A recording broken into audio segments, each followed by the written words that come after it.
toutes et à tous et bienvenue au 1345 Live, le rendez-vous hebdomadaire proposé par la FSPF. Au programme cette semaine, les préservatifs gratuits en pharmacie, l'audition de la FSPF à l'Assemblée nationale par la députée Stéphanie Rist, les ruptures de médicaments et les délestages électriques. En raison de l'emploi du temps de Philippe Bessé, ce 1345 est enregistré. Et maintenant, passons aux questions d'actualité.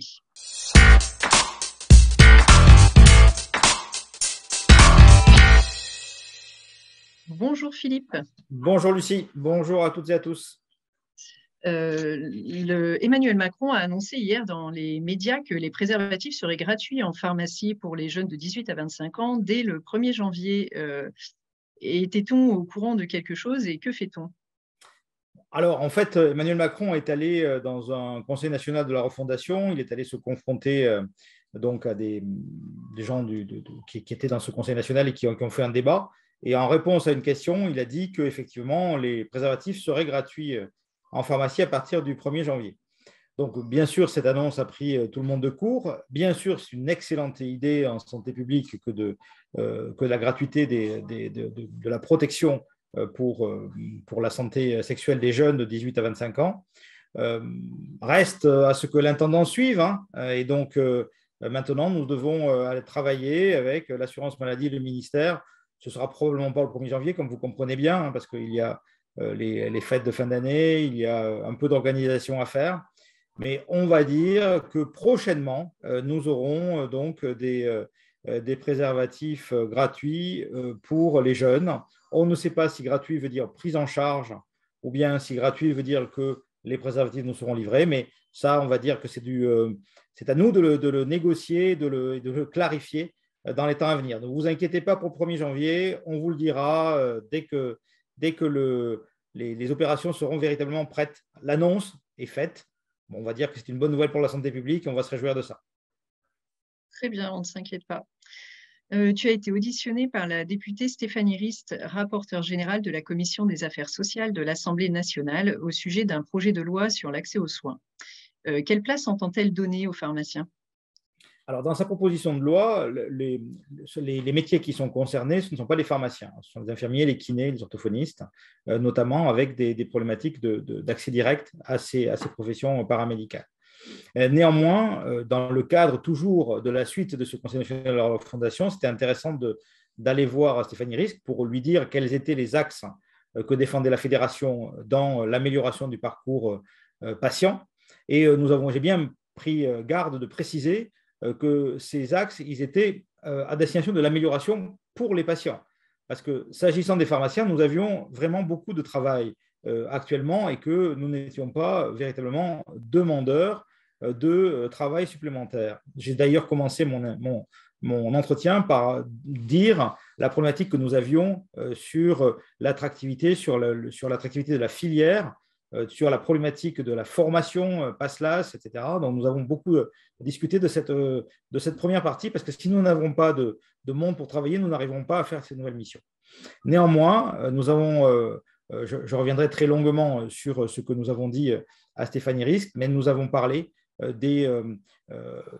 évidemment de toujours ces sujets sur les protocoles de dispensation qui sont nécessaires à mettre en œuvre et à cranter.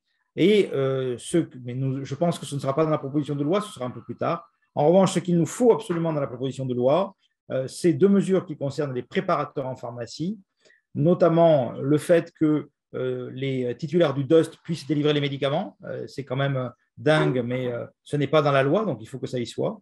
Et le fait que les préparateurs en pharmacie puissent administrer les vaccins.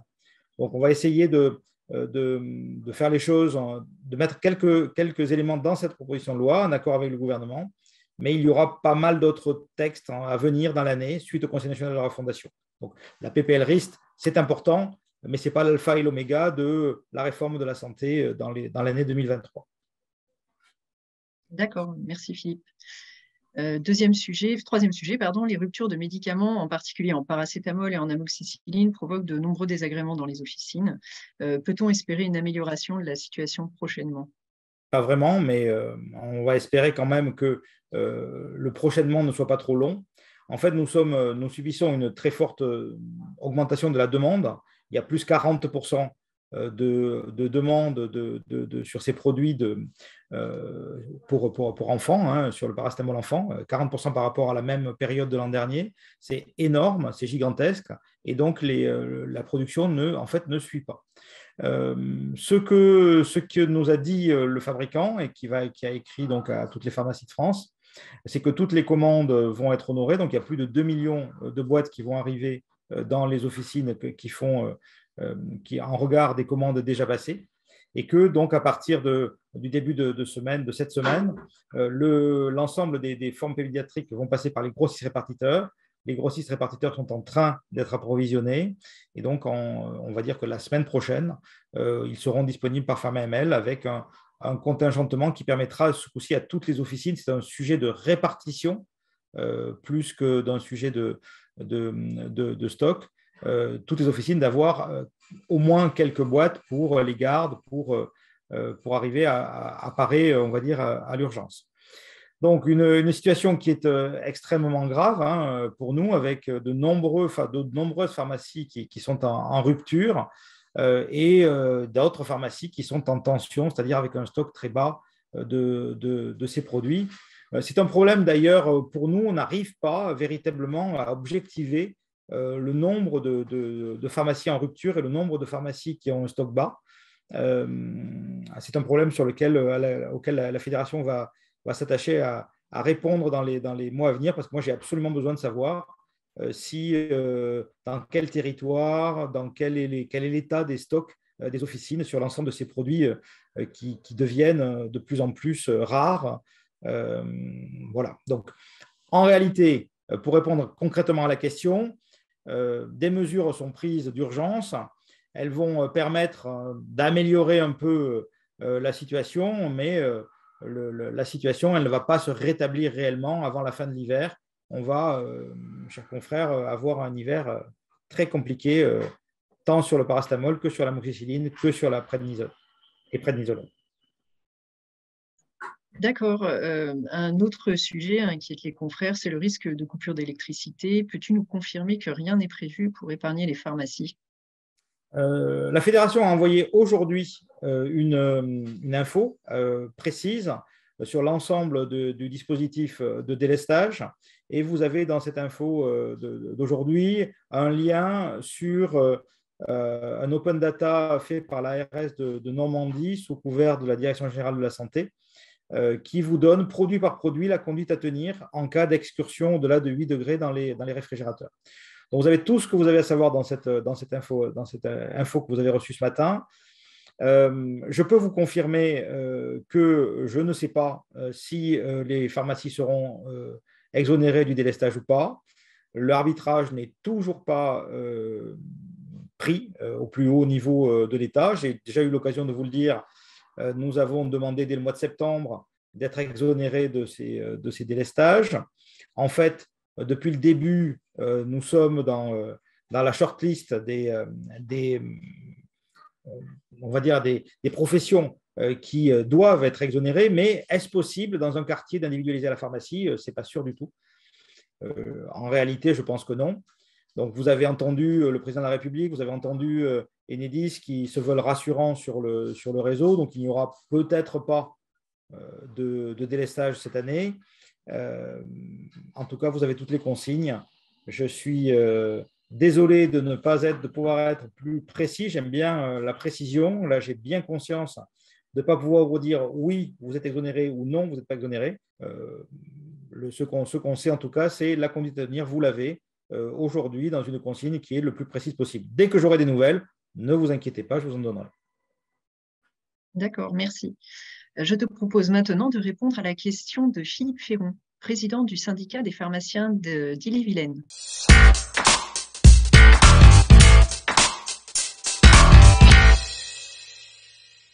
Bonjour Philippe, je suis Philippe Ferron, coprésident du syndicat d'Ille-et-Vilaine. La FSPF a condamné fermement la forfaitisation des produits de contraste prévue par le PLFSS pour l'année prochaine. Mais en pratique, devons-nous arrêter dès aujourd'hui de stocker ces produits? Alors, la FSPF a condamné fermement la forfaitisation des produits de contraste prévue par le PLFSS pour l'année prochaine. Mais en pratique, devons-nous arrêter dès aujourd'hui de stocker ces produits?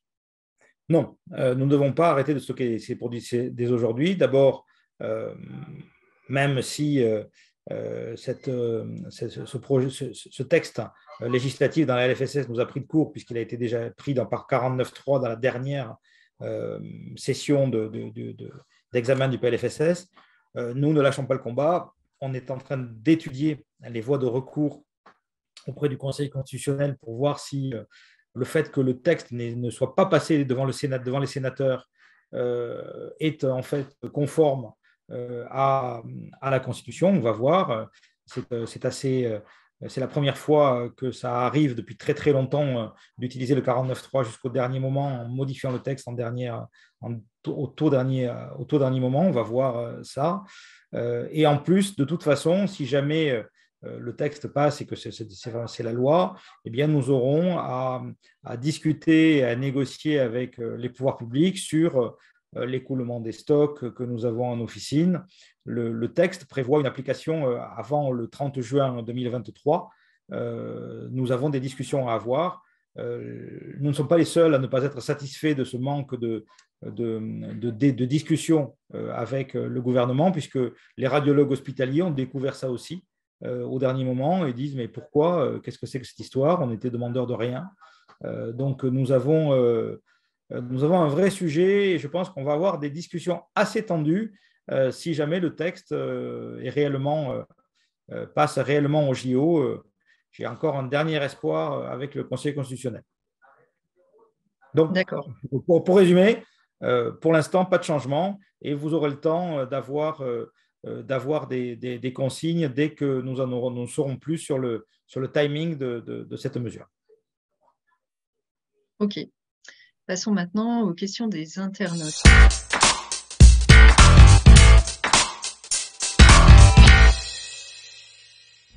Bonjour Alors, Philippe. dans les questions, une question sur le discours de Braun. En fait, le Premier ministre dit dans les médias qu'il faut vacciner tout le monde, que les pharmaciens doivent vacciner tout le monde contre le Covid. Seulement, ce n'est pas exactement ce qui est indiqué dans le dernier DGS là-dessus. Qu'en est-il ?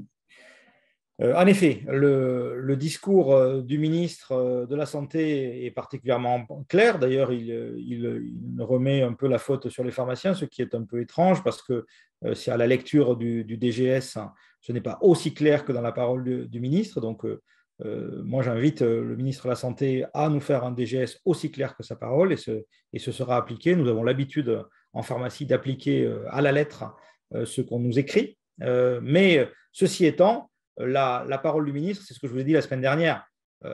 En effet, tout le monde peut avoir des contacts fragiles, soit dans sa famille, soit dans ses collègues de travail, soit dans son cercle amical. Donc, évidemment, tout le monde, de ce fait, peut être éligible à la vaccination dans le but de protéger les autres. Donc, ne refusez personne dans la mesure, bien sûr, de la possibilité de l'officine de vacciner. Je dois vous dire également, et vous, je sais que vous êtes déjà un peu sous l'eau avec tout ce que vous avez à faire et que les journées sont lourdes, mais j'ai reçu un message de la Direction générale de la santé, du directeur général adjoint de la santé, Grégory Emery, qui m'indique que l'épidémie risque de flamber dans les jours à venir et que dans la période des fêtes, il faut s'attendre à un pic de dépistage très, très important. Et donc, regardez vos stocks de tests antigéniques, regardez la possibilité que vous avez de réaliser ces tests, mais attendez-vous à un pic de dépistage dans les jours à venir. D'accord. Avant de nous quitter, Philippe, peux-tu nous présenter le programme de la prochaine étape du Tour de France de la Convention ? On part à Amiens lundi. Et après, il y aura la pause, la pause de la trêve des confiseurs, mais on est lundi à Amiens.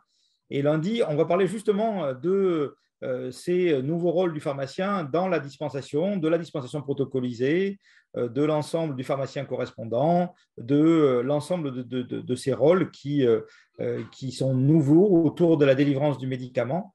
Donc, ce qui est dans la convention, donc on va déjà dire ce que vous pouvez faire, et puis on ne va pas s'empêcher de voir qu'est-ce qui serait bien de faire demain, parce que Parce qu'en fait, ces protocoles, c'est un pied dans la porte, mais ce n'est pas suffisant par rapport à ce dont ont besoin les patients par rapport à l'accès aux médicaments. D'accord, merci Philippe Bessé. Rendez-vous la semaine prochaine, toujours à 13h45, pour un nouveau tour d'horizon de l'actualité pharmaceutique. En attendant, je vous souhaite une bonne fin de journée à toutes et à tous. Bonne fin de journée, bon week-end.